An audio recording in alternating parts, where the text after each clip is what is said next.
From brick-and-mortar retailers to food chains and everything in between, the economic climate has raged hot on countless industries, and not even the giants are left out of it. With rising costs, shifting consumer habits, and relentless online competition, more than 15,000 stores are expected to shut their doors across the US this year alone. Here are some of the biggest brands we may never see again come summer. Number 1. Kohls. Yes, not even department store staples are safe in today's retail climate, and Kohls is the latest to face the heat. The company announced it will shutter 27 underperforming locations before Q2 as a part of a broader strategy to streamline operations. These closures will hit 15 states across the country, adding to the growing list of retail shakeups in the post-pandemic era. The company believes it's a massive bid to refocus its long-term goals. CEO Tom Kingsbury also hailed it as a necessary move to support the health and future of our business. But personally, we think it's all corporate language. Brick-and-mortar retailers are still struggling to adapt to the pressures of e-commerce, shifting consumer habits, and rising operational costs. Kohls was able to avoid the wave of mass closures that hit rivals like Penney and Sears, but the run may just be over, or at least the writing is very much on the wall. Only time will tell if Kohls can truly rebound or if it's simply delaying the inevitable. But it's definitely going to be a thrill to see. Number 2. Red Lobster. The fall of Red Lobster is much more than just a restaurant filing for bankruptcy. It was the biggest collapse of 2024 and a warning shot for the entire casual dining industry.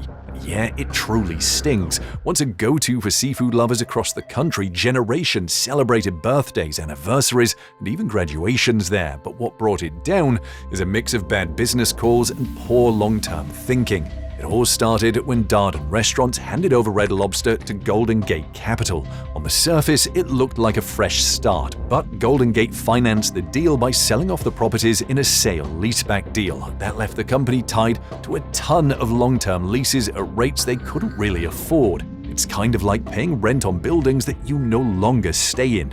And worse, in a move that raised eyebrows everywhere, they launched the infamous Endless Shrimp promotion. The price was too low, the demand was too high, and the chain lost $11 million.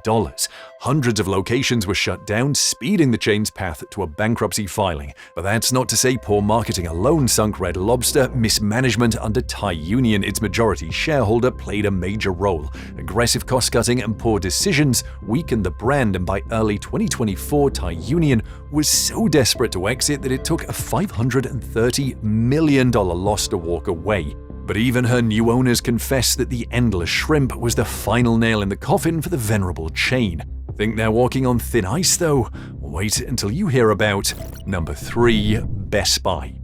Best Buy used to be the place. Back in the early 2000s, it was where you went if you wanted the latest TV, laptop, or gaming console. Bright lights, shelves stacked with every gadget imaginable, and that unmistakable hum of people getting excited about tech. But it's safe to say those days are long gone. Consumer electronics sales are down by nearly 6%, appliances have plunged by 15%, and entertainment has cratered by a staggering 19%. Why is this happening? Simple. The world changed and Best Buy didn't keep up. The firm took pride in big-ticket items, a trend that has since been dethroned by digital subscriptions and online services. Dozens of locations were shut down last year to cushion losses, and even more expected to shut their doors now. Best Buy is now very much a fading memory, and unless something drastic changes, the blue and yellow logo might not be around much longer. Number 4. CVS. It's no longer news that CVS has had major reshaping over the years. It opened 100 new stores and closed 900 existing ones between 2022 and 2024. A staggering stat given they're also planning on shutting another 270 this year alone. The company insists its closures are a long-planned strategic move, but we beg to differ. Shoppers now focus more than ever on low prices, fast service, and convenience. Drugstores locking up items to prevent theft further frustrates them and causes many to abandon in-store purchases. But it's hard to blame the retailer. The Association of Convenience Stores reported a high number of theft incidents, with over 600 incidents per hour in the past year. And in that same time frame, the company has also cut around 5,000 jobs per the Wall Street Journal, and it's only going to get worse. Reports say a minimum of 300 shops will close every year as CVS reprioritizes investments and focuses on smaller pharmacy-only formats to adapt to changing consumer needs and reduced costs. But spoiler alert, it's not the only industry giant set for groundbreaking annual trims moving forward. Number 5. Denny's. After shutting dozens of sites in 2023, the diner chain shocked us all by closing close to 150 restaurants last year, a tenth of its overall store count. Half of them were closed within the year, with the rest anticipated to close by the end of 2025. Executives claim the cuts weren't random, as they targeted locations that were consistently underperforming, draining resources and dragging down the brand's overall numbers. But while it's a smart strategy on paper, it also paints a very real picture of a company that's struggling to keep up. Comfort food and round-the-clock service are losing ground to fresher, trendier options. Throw in rising costs, shifting dining habits, and increased competition, and suddenly that corner booth doesn't feel as secure as it used to. Denny's may be trying to save itself by cutting loose the dead weight, but when a tenth of your stores are on the chopping block, it's hard not to wonder if the brand itself is quietly slipping toward the edge. Number 6. Ruby Tuesday. Surprised to see them here? Well, you shouldn't be. The brand has struggled with the declining sales, archaic menus, and increasing competition from fast casual restaurants. Experts forecast the closure of its remaining locations this year, marking a sad end for what was once a casual dining mainstay. However, the interesting part is that the decline began before the pandemic, with store closures dating back to 2009. It's been limping ever since, until 2020, when Ruby finally threw in the towel by filing for bankruptcy protection. Yes, they managed to recover, but it involved shutting down 185 locations and shifting focus towards virtual delivery-only brands. Closures, however, have increased in frequency despite these attempts, indicating that the brand can no longer withstand the battle. Analysts predict that the once popular restaurant company may go out of business this year, and the same could be said for the next retailer on our list. Number 7. TGI Fridays. No, you're not dreaming. TGI Fridays will go bust this year, no thanks to a financial crisis even worse than Ruby Tuesday. We're talking about a brand that not too long ago was packed with birthday dinners, work happy hours, and that signature red and white energy. Now they've closed over 30 locations in 2025 alone, and that's just scratching the surface. Fridays lost nearly half of its US locations last year. Half. That's more than a setback, that's a crisis. So what's really going on? Well, sure, they're pointing to the pandemic, and yes, COVID-19 threw a wrench in every restaurant's playbook, but the truth is this brand's problems go way deeper than just a few tough quarters. TGI Fridays has struggled to adapt to what modern diners want. People are eating out differently now. They want fresh, they want fast, they want value. Fridays, stuck somewhere between nostalgia and outdated menu concepts, just haven't kept up. The chain filed Chapter 11 bankruptcy in November last year and has since tweaked strategies to stay afloat, but the long-standing financial liabilities are too glaring to be optimistic. An even tougher road lies ahead, and no one knows if they can make it. Number 8. Subway.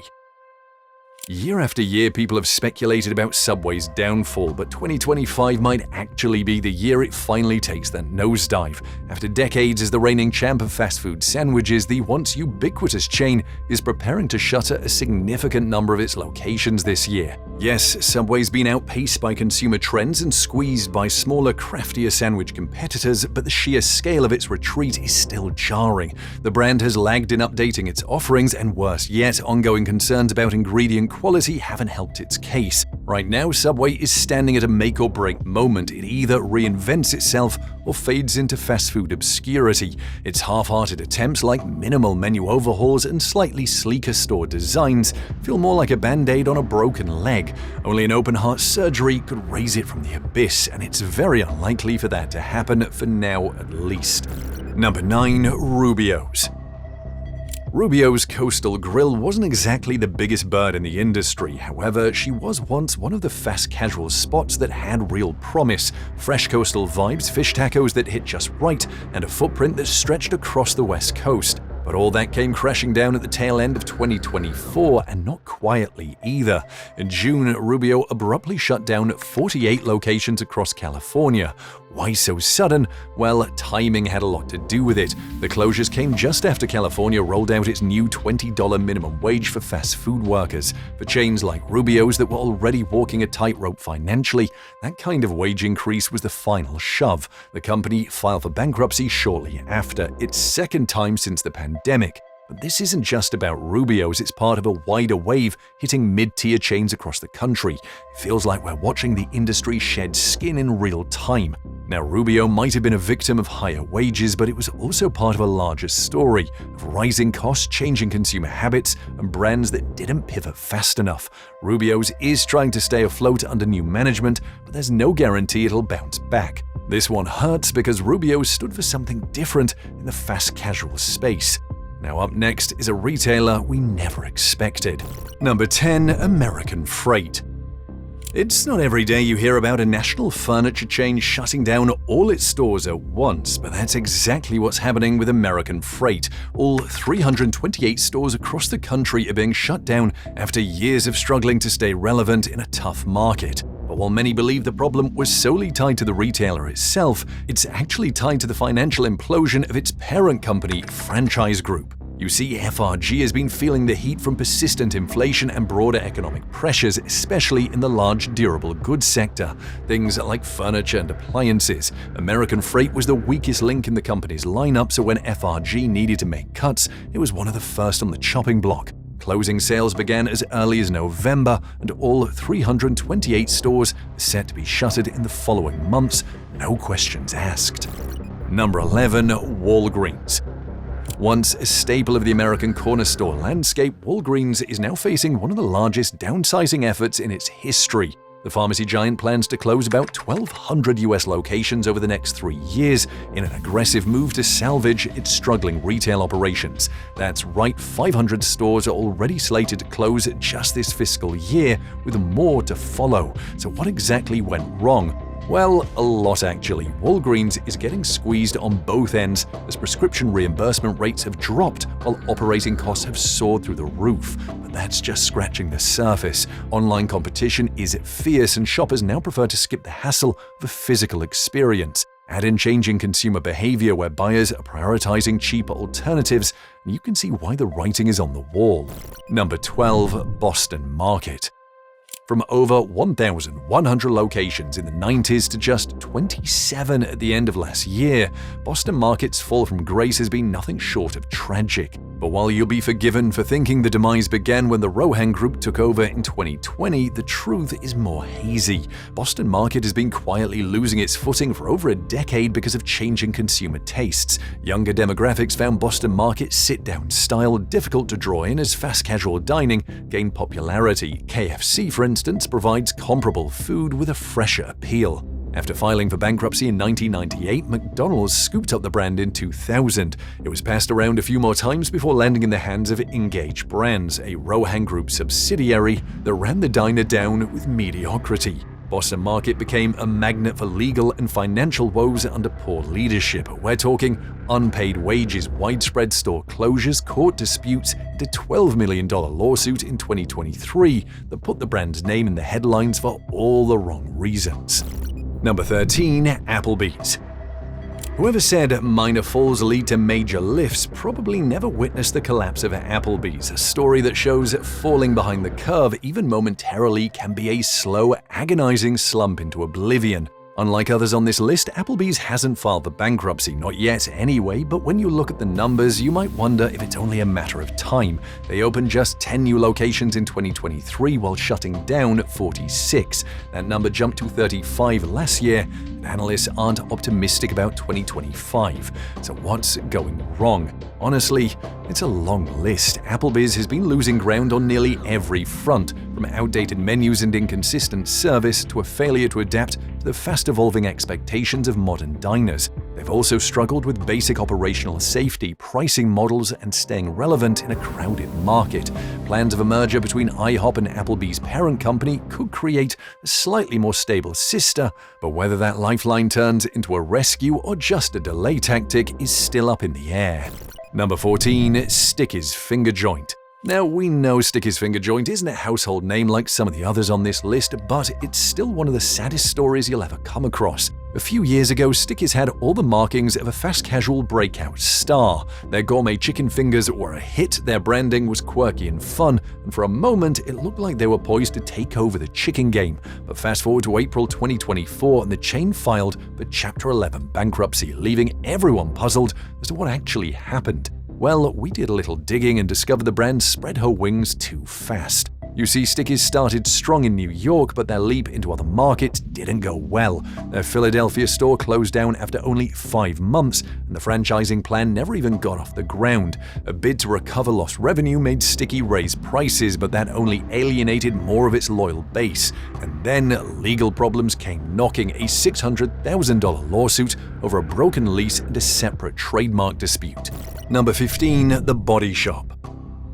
The Body Shop might not be the biggest face in the American beauty and skincare industry, but boy do they have the wildest story. In a twist no one saw coming, its new owner, Aurelius, called in administrators at FRP weeks after acquiring the iconic brand from Brazilian parent company Nature & Co. What was framed as a restructuring move quickly escalated into a mass downsizing. Over 75 UK stores were shuttered, nearly 40% of head office staff were let go. Unfortunately, the financial chaos isn't limited to the UK. The Body Shop's operations in Germany, the United States, and Canada have also filed for bankruptcy protection. The once global powerhouse is now reduced to fragments, and there's speculation that HMV owner Doug Putman may make a move to acquire its North American arm. Be that as it may, FRP is said to be working behind the scenes to prepare a company voluntary arrangement that will allow the Body Shop to negotiate lower rents with landlords in hopes of keeping remaining stores afloat. If successful, the CVA could pave the way for the Body Shop to exit administration and return to the ownership of Aurelius. But that's a big if. The Body Shop may have truly passed the point of no return. Number 16. Big Lots. Big Lots once stood tall among discount retailers in America, but its fall from grace is the quintessential definition of a fiasco. It all started last summer by issuing a going concern notice in early June. 2 months later, the retailer worked out amended credit and loan terms that allowed it to close up to 315 stores, more than double the 150 closures previously allowed. Unfortunately, that wasn't enough to stop the bleeding. Big Lots officially filed for Chapter 11 bankruptcy in September. At a time, it was still operating around 1,300 stores. The company entered bankruptcy with what's known as a stalking horse agreement, a deal lined up in advance with Nexus Capital Management, who offered to buy the company for $620 million. That seemed like a lifeline until it wasn't. The deal collapsed in November, and Big Lots was left with no other option but to commence going out of business sales at all of its stores. In a nutshell, spreading too thin, too fast, especially in an unpredictable economy, was a gamble that backfired. The financial weight of the entire operation was simply too much to carry, even though many of its stores were still profitable. The flip side is that bankruptcy might help them streamline and refocus, but with liquidation underway and no confirmed buyer in sight, that optimism might already be too late. Speaking of which, you might want to check out the next name on our list. Number 17. Joanne.